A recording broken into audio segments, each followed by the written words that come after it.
sayyiati a'malina may yahdihillahu fala mudhillalah. Semat ini katakan apa tadi? Wa may yudlil falan tajida lahu waliyyan mursyida. Allahumma shalli wa sallim wa barik ala nabiyyina Muhammad. Allahumma shalli wa sallim wa barik ala sayyidina Muhammad wa ala alihi wa sahbihi ajma'in, amma ba'du. Para jamaah, bapak-bapak, ibu-ibu, jamaah Masjid Al-Ikhlas Perumahan Delta Mandala yang dimuliakan oleh Allah, segenap pengurus takmir masjid yang saya muliakan, para ustadz ustazah yang berbahagia. Alhamdulillah kita sareng-sareng ngaos dalam rangka kecintaan kita kepada junjungan Rasulullah sallallahu alaihi wasallam. Kita mengungkap sedikit bagaimana perjalanan agung Isra Mi'raj Rasulullah sallallahu alaihi wasallam. Yang pertama, kita bersyukur kepada Allah Subhanahu wa taala, kita diturunkan nabi dan rasul yang cinta kepada umatnya. Nabi dawuh, siapa yang bangun di awal pagi menjelang subuh, dia sudah berada di tempatnya, di masjidnya, sudah siap dengan wudunya, maka mereka orang-orang yang insya Allah mendapatkan doa keberkahan daripada Rasulullah sallallahu alaihi wasallam. Allahumma barik li ummati fi bukuriha. Ya Allah, berilah keberkahan bagi umatku di waktu pagi. Jadi insya Allah panjenengan yang bisa bangun di waktu pagi ini merupakan doa daripada Rasulullah sallallahu alaihi wasallam, menambah semangat. Ada berkah, ayo bangun, gitu kan. Ada berkah, jangan malas-malas. Ada berkah, bersiap diri untuk sholat berjamaah subuh. Alhamdulillah. Karena orang-orang yang diberkahi oleh Allah, dia akan merasakan kenikmatan dan kebahagiaan.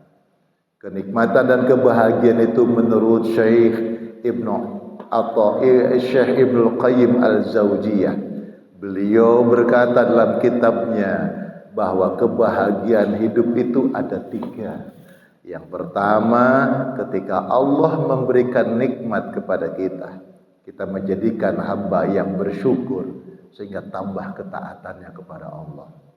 Jadi kalau kita melihat nikmat Allah, alhamdulillah Gusti panjenengan lancarkan urusan kula. Alhamdulillah Gusti matur nuwun badan sehat walafiat. Gusti alhamdulillah doa-doa dipun kabul kalian panjenengan, tambah bersyukurnya. Ini semua karena pertolongan-Mu ya Allah, bukan semata-mata kekuatan badan dan kecerdasan otak yang dimiliki. Semua adalah pertolongan-Mu, anugerah dari-Mu. Alhamdulillah. Lalu jadi tambah taat ibadahnya kepada Allah. Niku bahagia orang seperti itu, masya Allah. Yang kedua, ketika Allah memberikan godaan berupa tergores oleh dosa dan maksiat, sedikit kesalahan, sedikit dosa yang dia buat, yang dia lakukan, segera sadar, ingat kepada Allah, ya Allah, ini salah langkahku, ini tidak benar jalanku, Gusti, ampun Gusti, tobat, balik ke jalan Allah. Balik ke jalan ketaatan kepada Allah. Tobat niku kembali artinya. Taba yatubu taubatan. Orang yang kembali. Kenapa dia kembali? Karena jalannya keliru tadi. Karena jalannya salah. Mau ke Malang kok jurusannya malah ngulon, malah ngetan, ngalang ngidul mestinya. Terus ngulon, Pak kemana? Ke Malang. Loh, ke Malang ke selatan Pak. Iki sing bener kok. Sudah nyampe Mojokerto. Loh, kok Mojokerto? Lah ada yang ingatkan tadi, masya Allah, harus balik ya. Langkahnya salah ya Allah, katanya Rasulullah, enggak boleh seperti ini. Kata Allah, enggak boleh seperti ini. Kenapa aku lakukan salah ini? Balik melakukan jalan kebaikan kepada taubat, diisi dengan banyak-banyak istighfar. Yang ketiga, ketika Allah menimpakan ujian. Hidup ini tempatnya ujian, Pak. Manusia hidup diberi ujian oleh Allah, diberi masalah oleh Allah. Ada tidak Bapak Ibu orang hidup tidak punya masalah? Orang hidup gak punya masalah ada? Gak punya masalah? Gak ada. Orang hidup semua pasti punya masalah. Orang yang gak punya masalah cuma dua. Pertama, orang yang sudah meninggal dunia. Yang kedua, orang gila. Orang gila itu gak pernah merasa masalah, gak kelamben jalan kemana-mana, gak malu ngomong ngawur, ngecaprak kemana-mana, ngomong segala macam, gak nyambung, gak malu, gak punya masalah. Walaupun bagi orang sekelilingnya ini masalah. Dan orang gila itu rufi al-qalam, diangkat pena oleh Allah, tidak dicatat keburukannya, dan dia dijamin surga oleh Allah. Itu orang gila. Tidak sholat, tidak ke masjid, gak ikut ngaji, dia jaminannya surga. Maka kalau ada manusia pengen masuk surga tanpa ibadah, itu solusi. Menungso urip pengen masuk surga, diajak sholat gak mau, diajak ngaji gak mau, jangan ngewong gila, na'udzubillah, masya Allah. Maka banyak-banyak bersyukur Bapak Ibu. Kita ini paringi sehat walafiat, alhamdulillah. Panca indera lengkap, alhamdulillah. Diberikan rumah, keluarga, anak turunan, alhamdulillah. Maka banyak-banyak mengucapkan pujian. Dan orang yang paling banyak mengucapkan pujian adalah yang bernama Abu Kilabah. Abu Kilabah itu ungkapan mutiara dari pujiannya kepada Allah sangat luar biasa. Alhamdulillahilladzi faddalani ala katsirin mimman khalaqna tafdila. Nanti panjenengan siapkan HP untuk cari Quran, ayat Quran. Nanti saya akan minta tolong bacakan surat sekian, ayat sekian, terjemahannya. Siapkan HP-nya. Bapak Ibu, segala puji bagimu ya Allah, Engkau yang telah mengistimewakan diriku dalam penciptaannya lebih daripada yang lainnya. Itu Abu Kilabah. Bapak Ibu tahu siapa Abu Kilabah? Yang ungkapan syukurnya kalimat untian mutiara yang indah dalam perkataannya. Tahu siapa Abu Kilabah? Orang yang ngomong seperti ini kedua matanya buta, tidak punya kedua tangan alias buntung, dan tidak punya kedua kaki.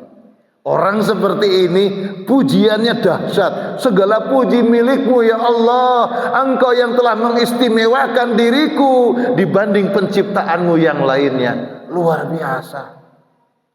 Saya pikir orang yang mengucapkan begitu hidupnya ini luar biasa, fisiknya sempurna, keluarganya sempurna, sugihnya sempurna. Ternyata matanya buta, tidak punya kedua tangan, tidak punya kedua kaki, berpenyakit, badannya diasingkan dari tetangganya. Masya Allah, dijauhkan dari kehidupan orang lain. Kenapa? Berbau Pak penyakitnya. Jijik tetangga melihatnya. Tapi orang seperti ini pujiannya kepada Allah. Apa maknanya? Dia mengatakan, silahkan engkau ambil sehatku ya Allah, silahkan kau ambil mataku dari melihat ya Allah, silahkan kau ambil tanganku sehingga aku tidak bisa berbuat apapun ya Allah, tapi jangan kau ambil iman di hatiku. Alhamdulillah. Maka patut kita syukuri Bapak Ibu yang dimuliakan oleh Allah. Kita ini iman masih dititipi oleh Allah, anggota badan sehat masih disempurnakan oleh Gusti Allah. Itu adalah Abu Kilabah. Jamaah yang dimuliakan oleh Allah Subhanahu wa taala, mari kita masuk dalam sebuah tema kita, yaitu bagaimana perjalanan Isra Mi'raj Rasulullah sallallahu alaihi wasallam. Quran surat 1, surat Al-Isra ayat 1. Bismillahirrahmanirrahim. Subhanalladzi asra bi'abdihi lailam minal masjidil haram ilal masjidil aqsa alladzi barakna haulahu linuriyahu min ayatina innahu huwas sami'ul basir. Maha suci Allah yang telah memperjalankan hambanya pada suatu malam dari Masjidil Haram ke Masjidil Aqsa, yang telah kami berkahi sekelilingnya, agar kami perlihatkan kepadanya sebagian dari tanda-tanda kebesaran kami. Sungguh Dia Allah Maha mendengar lagi Maha mengetahui. Bapak Ibu yang dimuliakan oleh Allah, ada Isra, ada Mi'raj. Isra itu perjalanan horizontal dari Mekah ke Palestina, dari Masjidil Haram ke Masjidil Aqsa.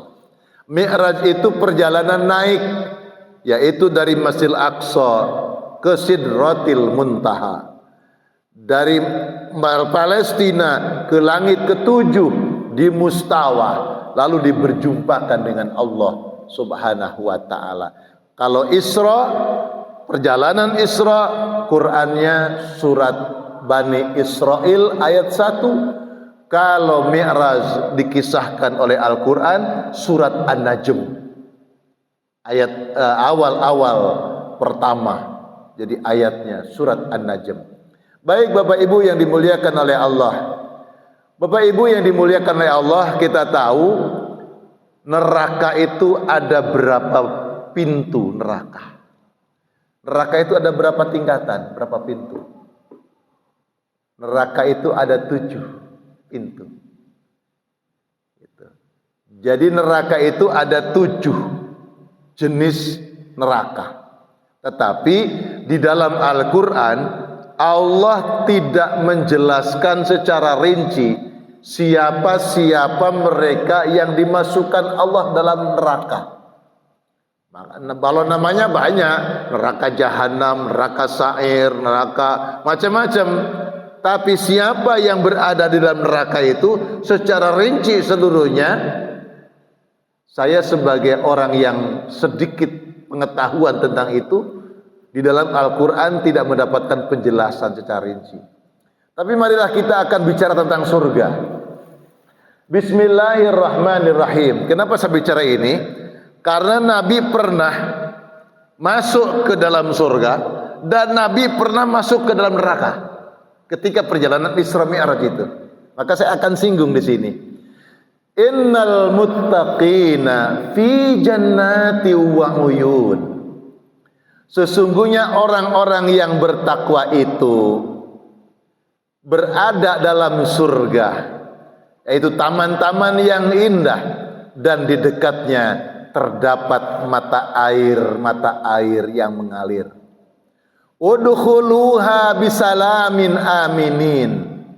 Dikatakan kepada mereka, masuklah kalian ke dalam surga itu dengan sejahtera dan lagi aman.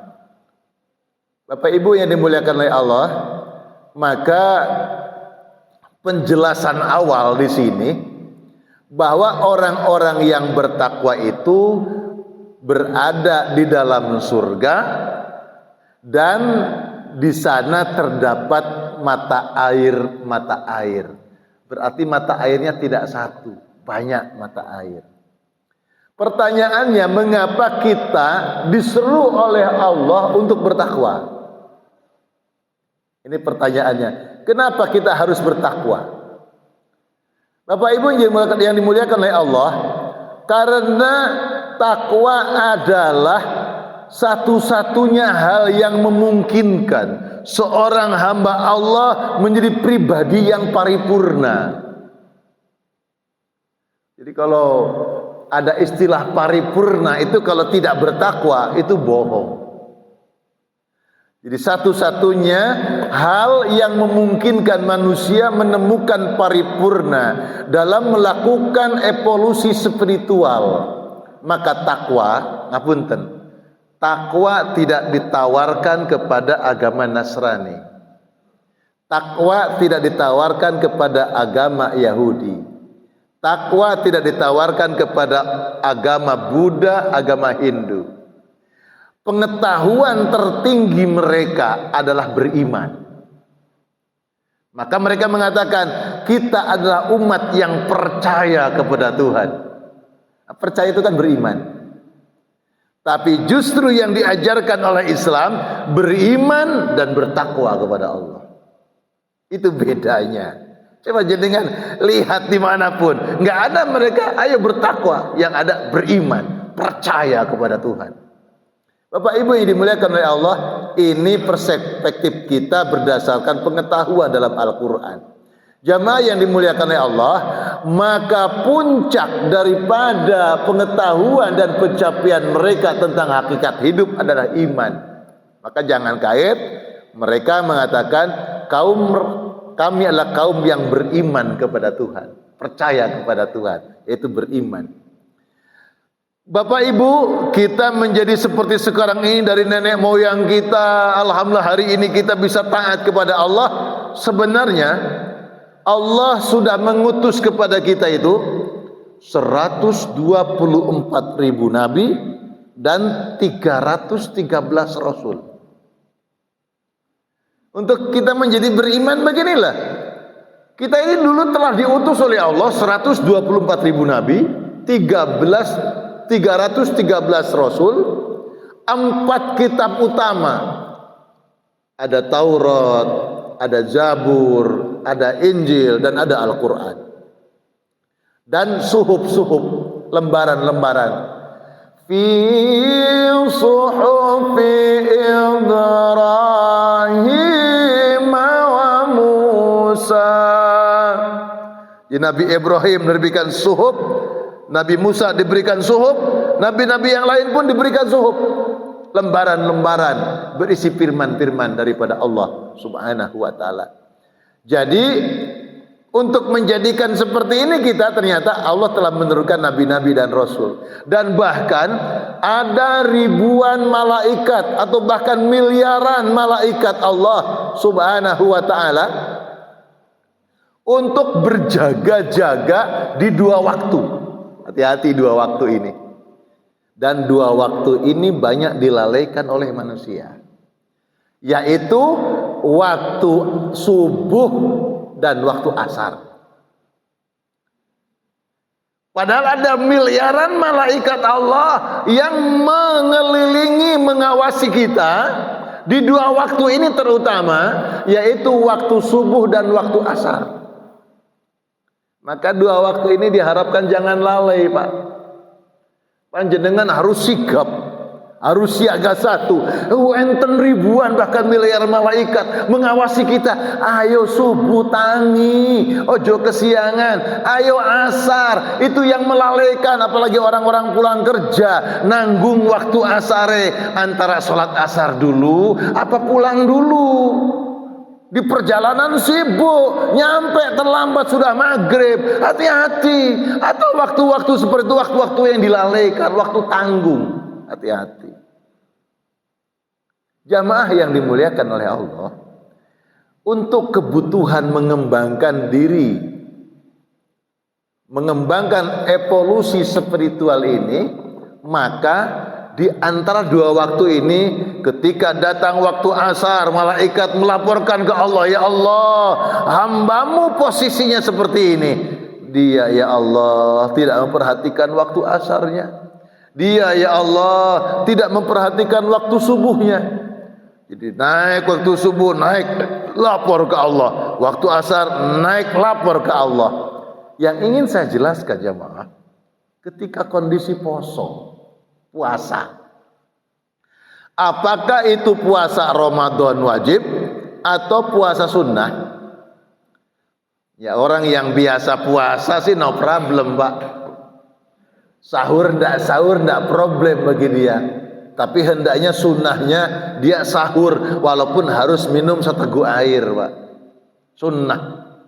Jadi sahur itu tidak harus makan.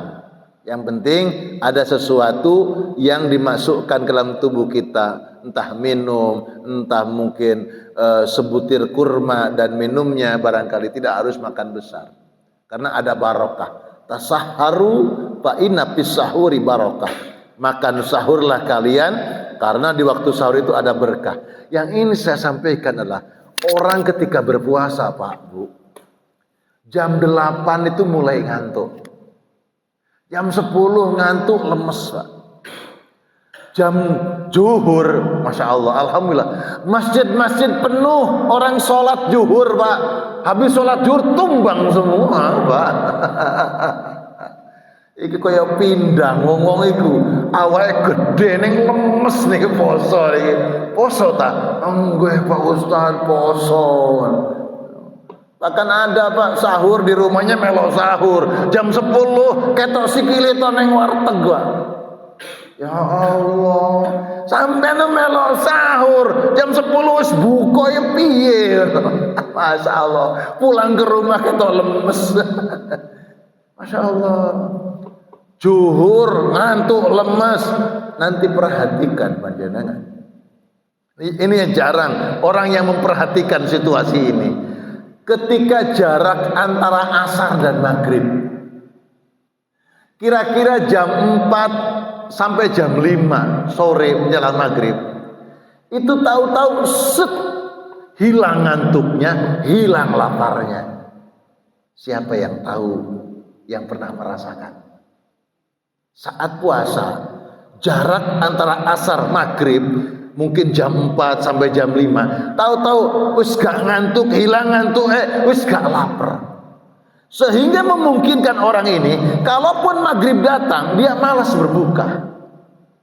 Itu dalam kajian tasawuf disebutkan ruhnya sudah berbuka. Sehingga datang maghrib dia malas untuk makan, untuk berbuka. Tapi konsensus Rasulullah, datang waktu maghrib, bukalah wahai para sahabat, berbukalah. Karena ketika engkau berbuka itu, saat doa-doa dikabulkan oleh Allah, menyegerakan berbuka. Karena saat itu para sahabat malas berbuka. Kenapa? Karena sudah ketemu momen tidak ngantuk, tidak lapar, maka sahabat malas berbuka. Nabi menegur, segerakan berbuka. Karena satu sisi dalam spiritualitas sudah berbuka dia. Orang itu Pak, kalau semangat Pak, lelahnya hilang Pak, padahal belum makan. Itu ada, makanya perlu memadukan fisik dan spiritualitas kita. Jamaah yang dimuliakan oleh Allah Subhanahu wa taala, kita kembali mengapa kita dikejar-kejar agar kita bertakwa kepada Allah. Karena takwa menjadikan syarat bagi orang-orang yang ada di dalam surga itu adalah orang-orang yang bertakwa. Makanya di dalam ayat innal muttaqina fi jannatin wa uyun. Sesungguhnya orang-orang di dalam surga itu adalah mereka orang-orang yang bertakwa. Yang saya ingin terangkan kemudian adalah fi jannati wa uyun. Di dalam surga itu ternyata banyak mata air yang mengalir. Di surga itu banyak mata air yang mengalir. Monggo panjenengan buka surat Ar-Rahman. Ada yang buka bawa HP? Buka surat Ar-Rahman ayat 50. Ada? Saya bacakan terjemahnya saja biar waktunya cukup. Fihima ainani tajriyan, dimulai dari situ. Di dalam kedua surga itu ada dua buah mata air yang mengalir. Jadi ada sungai-sungai mata air mengalir. Fabi ayyi ala'i rabbikuma tukadziban, maka nikmat Tuhan kamu yang manakah yang kamu dustakan?